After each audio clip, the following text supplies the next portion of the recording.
শুনছি নাকি প্রথমবার আজকে শোনা হচ্ছে কি যদি 100 খানা ওয়ার্কার থাকে যে মধ্যে 40 খানা ওয়ার্কারকে বার করে দেবে। এই নীতির বিরুদ্ধে আজকে আমরা সবাই একজুট হয়েছি।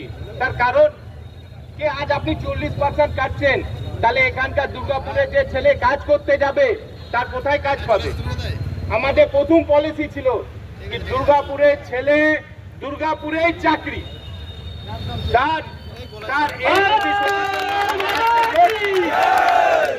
আর এই লড়াই আমরা ছাড়বো না। দুর্গাপুর ছেলেকে দুর্গাপুরে জায়গা চাকরি দেব, এই প্রতিশোধ আমরা নিয়েছি।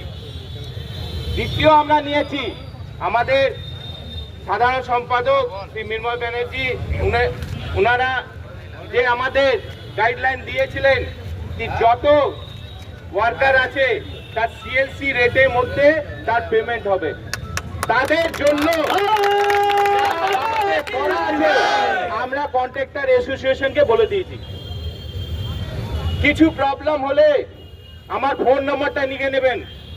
এখানে যত শ্রমিক আছে আমার ফোন নাম্বার লিখে নিন 8371019555 8371019555।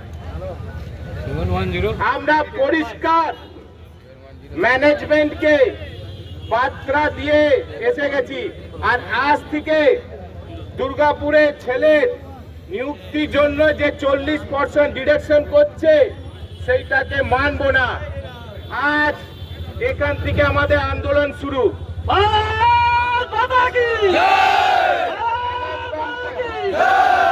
ম্যানেজমেন্টকে সামনে স্পষ্ট বার্তা দিচ্ছি আমরা আমাদের নেতৃত্বের সামনে, আমরা কোনো আপনার নীতি মানব না। কন্ট্রাকচুয়াল ওয়ার্কার অনেক কম্প্রোমাইজ করেছে নিজের কাজে, আর কম্প্রোমাইজ করা যাবে না।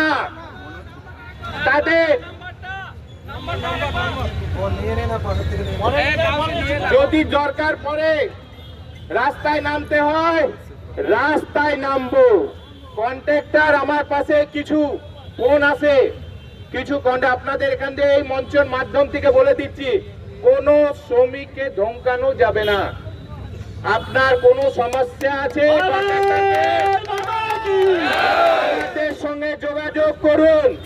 শ্রমিকের স্বার্থের জন্য যদি বিএমএস রাস্তায় নামছে তো শ্রমিকের জন্য কাজ করবে আর করছে।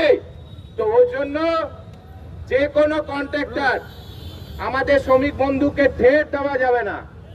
যদি আপনার সমস্যা আছে আমাকে সরাসরি ফোন করুন। যদি সমস্যা আপনি বিক্রত করবেন তার কন্ট্রোল করা যাবে না আপনার থেকে। এই কথা বলে আমাদের সামনে এই মঞ্চ আমি মাননীয় শ্রী ঋষিকেশ সিংকে দিচ্ছি। ওনার কিছু বক্তব্য নিয়ে আমাদের দুর্গাপুর ইস্পাত কর্মচারী সংঘের সাধারণ সম্পাদক শ্রী ঋষিকেশ সিং। ভারত মাতা কি।